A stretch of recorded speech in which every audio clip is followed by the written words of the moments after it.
Galera, temos aqui mais um corte da imprensa repercutindo o julgamento de Bruno Henrique, que foi absolvido, está liberado para jogar. Terá que pagar uma multa de R$100 mil. Vamos ver aqui agora o que eles vão falar. Será que teremos chiadeira, choradeira da imprensa paulista? Vamos ver agora. Deixa o like, se inscreva no canal, seja bem-vindo e ative o sininho. As imagens são da ESPN Brasil, link na descrição como crédito. Simbora. Disputa do título nacional, a gente começa falando sobre um assunto muito importante. O Cícero Melo chega atualizando, contando como foi o dia do julgamento de Bruno Henrique, que foi absolvido. Pagará apenas uma multa. Olá, fã de esportes. Nesta quinta-feira à tarde, aqui no STJD, Superior Tribunal de Justiça Desportiva, foi retomado o julgamento do atacante Bruno Henrique do Flamengo, que forçou um cartão amarelo no jogo contra o Santos para beneficiar, em questão de apostas, membros da sua família. O julgamento, que tinha sido em primeira instância, puniu o jogador com 12 jogos de suspensão e uma multa de R$60 mil. Hoje, no julgamento definitivo aqui no STJD, a pena mudou. Ele foi absolvido e pegou uma multa um pouco maior de R$100 mil. Mas o recado que eu queria deixar em nome do Clube de Regatas do Flamengo é a confiança na justiça desportiva brasileira, a importância desse caso, o respeito a todos os votos que desclassificaram a conduta do atleta e até os votos que entenderam por entender a conduta como típica e punível. Acho que é de se extrair desse julgamento algo positivo, que é o alerta para todos os clubes cada vez mais informarem seus atletas, e o Flamengo faz isso anualmente. Não se comemora decisões como essa, a gente não deveria nem estar aqui, na verdade é essa, né? Então o Flamengo, ele entende que os atletas eles têm que tomar cuidado, né? Acho que é o que a gente precisa nesse atual mundo de apostas. Falando em nome do Bruno, está muito satisfeito, motivado, honrado, veio aí presencialmente, hoje estava online também, e a gente espera que isso aí seja uma lição, né? Para que todos aí possam observar tudo isso que aconteceu e parabenizar todo o resultado e o tribunal da forma que foi avaliado o caso. Tenho conversado muito com o Bruno ao longo desses últimos meses.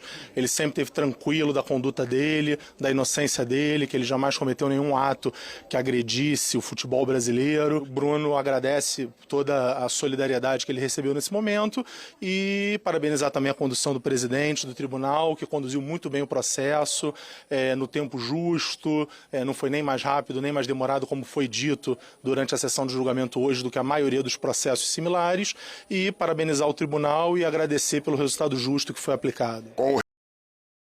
No STJD, Bruno Henrique está livre para continuar jogando pelo Flamengo. Vamos lá, a gente tem a postagem do Flamengo, ídolo do Clube de Regatas do Flamengo. Aí, obviamente, uma postagem de apoio, de conexão ao Bruno Henrique, o ídolo histórico do clube, e que foi absolvido, multa de R$100 mil. Vamos lá, aqui na formação do Sport Center, um assunto importante. O André Kfouri está em Florianópolis para o Sport Center 25 anos, usa o pack de férias. Mas temos profundidade de elenco, olha isso aqui. Jean, Vitor Birner, meu Deus. Tudo bem, Jean? Tudo bom? Beleza, tudo jóia, Birner? Obrigado pelo elogio, boa noite a você, Jean, aos fãs das fãs de esporte. Vamos lá, Jean. É um tema, eu sei que muita gente que está assistindo, especialmente o torcedor rubro-negro, pô, assunto chato. A gente também acha, tá? Muito chato. Fala aí, a gente também acha, a gente também gostaria. Segunda-feira tem mais, tem o julgamento do Vitor Roque. De nem estar falando, mas óbvio que o assunto é relevante. E no contexto de disputa de brasileiro, de Libertadores e do que virou Flamengo e Palmeiras, com a história do Vitor Roque, que a gente já vai chegar lá, fica aquela coisa, agora temos a fiscalização de penas, né? Eu queria começar com o Bruno Henrique. O que você tem a dizer, Jean? Então, eu acho que a gente tem vários aspectos para analisar tudo o que está acontecendo, né? Um é um aspecto antigo, que a minha visão é que o STJD não deveria existir. Que a gente tinha que ter um tribunal de penas muito mais simples e onde prevalecesse o bom senso, com regras ali... Ué, mas o STJD é um tribunal de penas.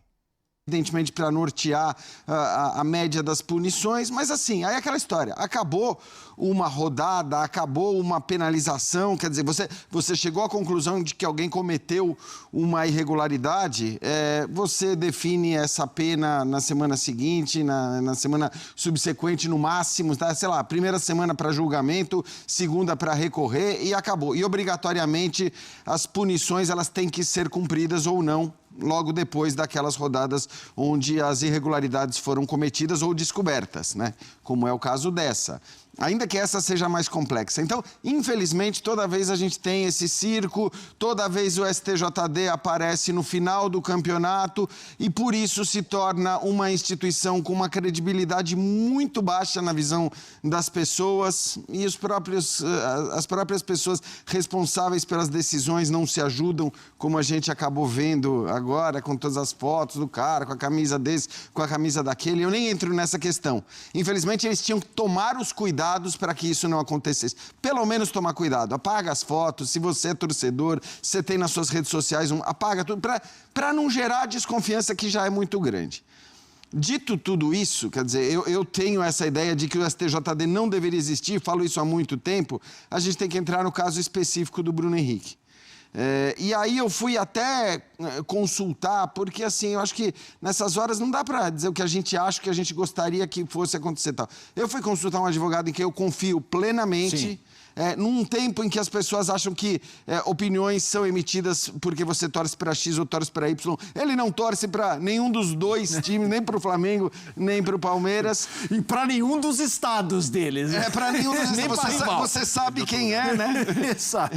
Ele está fora do eixo. Então, exato. E assim, ele é muito bom, muito equilibrado. Eu fui tentar entender. O que ele me disse, tá? Isso eu vou repassar aqui. Assim, ele falou, primeiro que, na minha visão, isso é a visão dele, a gente deveria proteger a integridade dos princípios do esporte.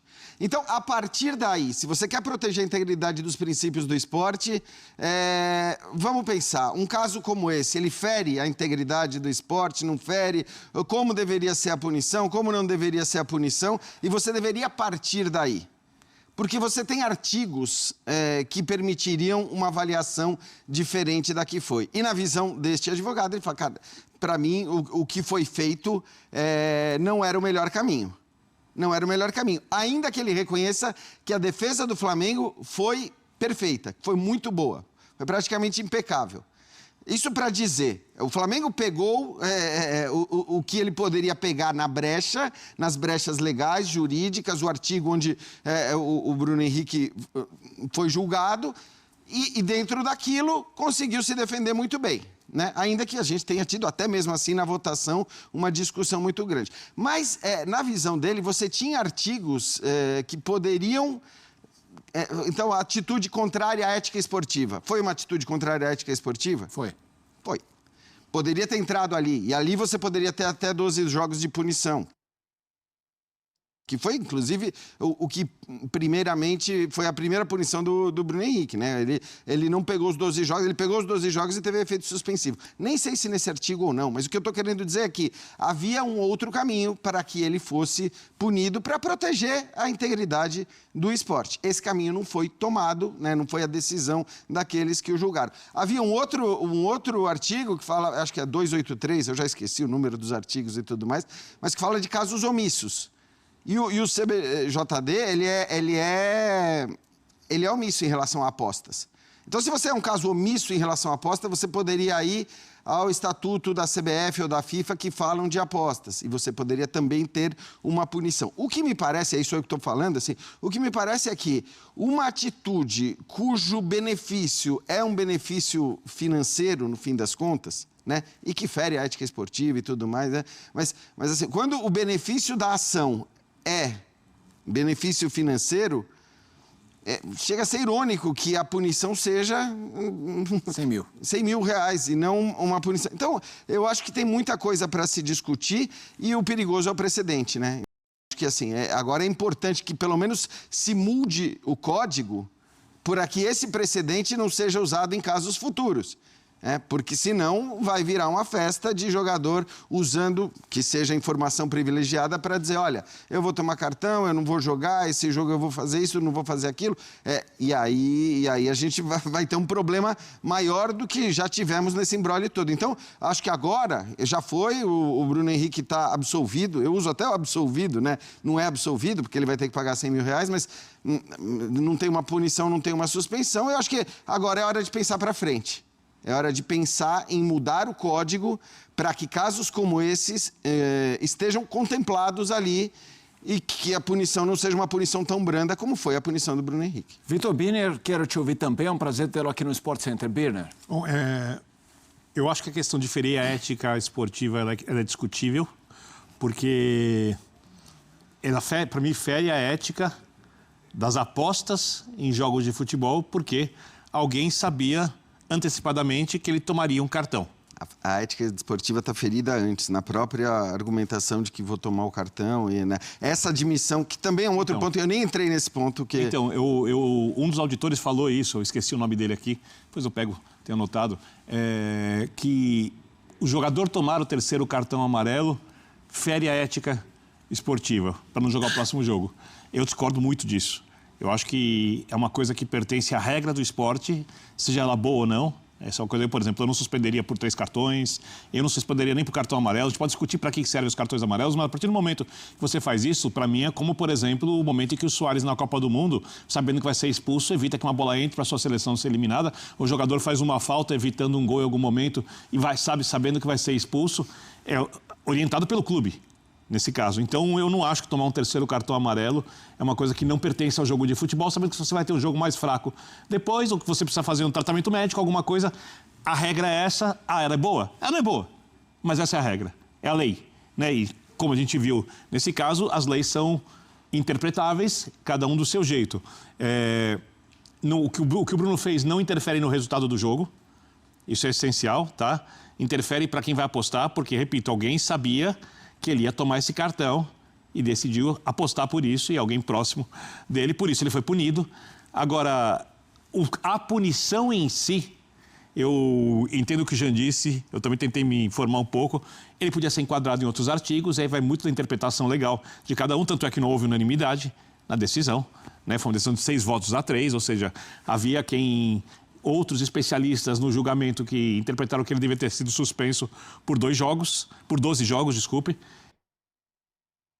E aí fica uma coisa para advogados. Aqui, a minha opinião é que não interfere no resultado, interfere nas apostas e criou-se uma jurisprudência que pode ser perigosa, porque o papel do advogado é usar a lei e as brechas da lei para conseguir o que seu cliente precisa. Do advogado, sim, mas acho que a questão que a gente tem que discutir é o papel do tribunal, é o papel de quem julga. Mas isso que você falou, assim, eu concordo contigo, é uma coisa muito antiga, isso há muito tempo. Mas é algo para ser discutido toda vez que algo nessa linha acontece. Ou que o STJD cumpra, assim, como você disse, o jogador foi expulso, entrada violenta, pena sumária, 3 jogos, vamos dar exemplo definido. Quer recorrer. Em uma semana isso tem que estar resolvido. Então. Você não pode ficar protelando, demorando, ou pune um antes, julga esse aqui. Você precisa ter um padrão. Você precisa ter um padrão muito claro. A partir do momento que você não tem, eu sei que no final das contas essa discussão vai ficar sendo uma discussão entre flamenguistas e palmeirenses. Esse é o problema. No final das contas vai se resumir a isso. Na verdade, a questão toda é essa, quer dizer, porque toda e qualquer discussão, e isso impede que a gente trate qualquer discussão no Brasil, seja ela de arbitragem, seja ela de gramado, seja ela de tribunal. Calendário. A gente não tem nenhuma discussão como adultos. A gente tem sempre a discussão. E óbvio que, assim, nesse momento, provavelmente tem... O que a gente está vendo os rubro-negros defendendo a decisão em relação ao Bruno Henrique. Acho que nesse caso nem só os palmeirenses, mas a gente vê muita gente ironizando a punição do Bruno Henrique e das outras torcidas. Mas é aquela história. Se fosse o contrário, os palmeirenses estariam dizendo tá certíssimo, porque é isso aí, porque não sei, e os outros estariam reclamando. É o que eu falo, cada um defende o seu próprio umbigo. Infelizmente, a gente entra nesse ciclo que não tem fim. E toda discussão... Mas por que disso, Felipe? Porque a gente só discute essas coisas sob a luz de um jogo, sob a luz de uma disputa de campeonato. A gente nunca para, acabou o campeonato brasileiro, muito bem, X é campeão brasileiro, Y é campeão sul-americano, outro... acabou, não tem mais nada. Agora vamos parar, gente. Vamos juntar todo mundo aqui no comecinho de janeiro, antes de ter qualquer polêmica, antes de ter qualquer disputa e qualquer lance específico, e vamos falar, ó, esse TJD é uma porcaria. A gente precisa mudar isso, não pode ser assim. As coisas não podem ser julgadas assim, todas elas a partir de novembro, porque gera uma impressão de que as decisões são tomadas para beneficiar X ou Y, e eu não estou dizendo que elas são, mas assim, se você toma as decisões no começo de janeiro e fala, a gente vai agora arrumar a maneira como se julga delitos esportivos, irregularidades esportivas aqui no começo do ano. A gente vai tomar decisões em relação à arbitragem, que são padronizações que não vamos olhar agora para como foi o jogo no Maracanã, o jogo no Allianz Parque ou o jogo no Raio que o parta. Vamos olhar para padrões que precisam ser tomados e vamos a partir dali. Vamos discutir a grama? Vamos discutir a grama. Traz alguém da FIFA, os caras da FIFA que aprovam um gramado artificial, traz médico, vamos fazer um debate, ouve jogador, ouve técnico. Bom, pode, não pode, se pode até que ponto. Sim. Porque senão, cara, a gente fica, parece um monte de criança birrenta discutindo à medida que o seu time vai ser beneficiado ou prejudicado. E aí essa porcaria que a gente só senta aqui para falar dessas coisas. A gente só fala de julgamento, só fala de gramado, só fala de arbitragem. A gente não fala de futebol mais. Eu só acho que é possível padronizar mesmo com a existência do STJD. Eu imagino que ali há juristas que conheçam a legislação e se houver padronização, dá para fazer isso. Agora, tem uma coisa que é... Eu trabalho muito com o Jean e o Jean se tornou um senhor idealista, né? Que é uma coisa muito elogiável. Não é idealista, é que eu acho que a gente precisa se revoltar realmente. O futebol está inserido num contexto brasileiro, no contexto do que é o nosso país. Então, os comportamentos em campo, fora de campo, os procedimentos externos, as negociações, a parte técnica da arbitragem, tudo vai estar inserido num contexto brasileiro. Aqui não é, e eu não estou elogiando os países que eu vou citar, aqui não é a Suíça, aqui não é a Alemanha, onde culturalmente, eu não vou falar se é melhor ou pior, as coisas são muito diferentes daqui. Isso eu afirmo. Mas eu te afirmo tranquilamente que no aspecto do futebol, dos julgamentos do futebol, no processo todo que envolve o futebol, nesses pontos que a gente falou, é muito melhor. É muito melhor. Eu concordo. Precisa até, acho que concordo. Concordo com você. E eu também não acho que o futebol vai mudar o Brasil. Eu acho que o futebol está inserido no contexto brasileiro. Mas concorda que não precisa mudar o Brasil? E o nosso papel de jornalista aqui é apontar alguns problemas para que as pessoas que estão nos cargos que podem resolver esses problemas minimizem. Mas aqui eu vejo as pessoas, porque a bola corre pouco. A bola tem que correr mais. Mas ela não vai correr o quanto as pessoas que amam, por exemplo, a Premier League como eu, gostariam que ela corresse. Né? A arbitragem não tem que ser intervencionista no VAR. Não tem que ser. Mas ela nunca vai ser uma arbitragem coerente, como a gente vê na Premier League, por exemplo, onde também tem problemas, mas é óbvio que você encontra um padrão para dizer que há coerência ali. Não dá comparação. Então, aqui é o Brasil e as coisas são brasileiras e elas são assim, gostem ou não. O que o Jean falou ali, eu concordo, galera. Se fosse o jogador do Palmeiras, os palmeirenses estariam fazendo o quê? Defendendo. Se fosse o do São Paulo, a mesma coisa. Se fosse do Vasco, a mesma coisa. Cada um olha para o seu próprio umbigo e defende os seus interesses, cara. Não adianta querer ser hipócrita e falar assim, porque se fosse com o meu time, eu teria a mesma opinião. Mentira. Mentira. Porque a gente vai ver, no caso do Vitor Roque na segunda-feira, ele será julgado. Se ele for punido, muitos palmeirenses vão ficar revoltados, né? Mas, se o mesmo caso do Vitor Roque fosse com o jogador do Flamengo, eles pediriam, sabe o quê? Prisão para o jogador do Flamengo, porque homofobia é crime, né? Se fosse um jogador do Flamengo que tivesse feito a mesma coisa que o Vitor Roque fez, muitos torcedores do Palmeiras estariam falando o seguinte: é crime, tem que ser preso. Agora com o jogador deles, se for punido, vão reclamar, né? Eles vão defender com unha e dentes agora o Vitor Roque, né? E é isso, cara. Cada um defende seus interesses e é assim, não adianta. Não adianta a gente querer ser hipócrita, né? Nossa, eu fiquei feliz pra caramba com a decisão que saiu hoje do Bruno Henrique. Ele tá livre pra jogar, vai jogar contra o Sport sábado, vai jogar depois o Fla-Flu, né? Depois tem mais alguns jogos e depois tem a grande final da Libertadores da América, dia 29 desse mês de novembro, tá bom? Valeu, galera, tamo juntos. Deixa o like para ajudar, se inscreva aqui no canal, seja bem-vindo e ative o sininho. Fui!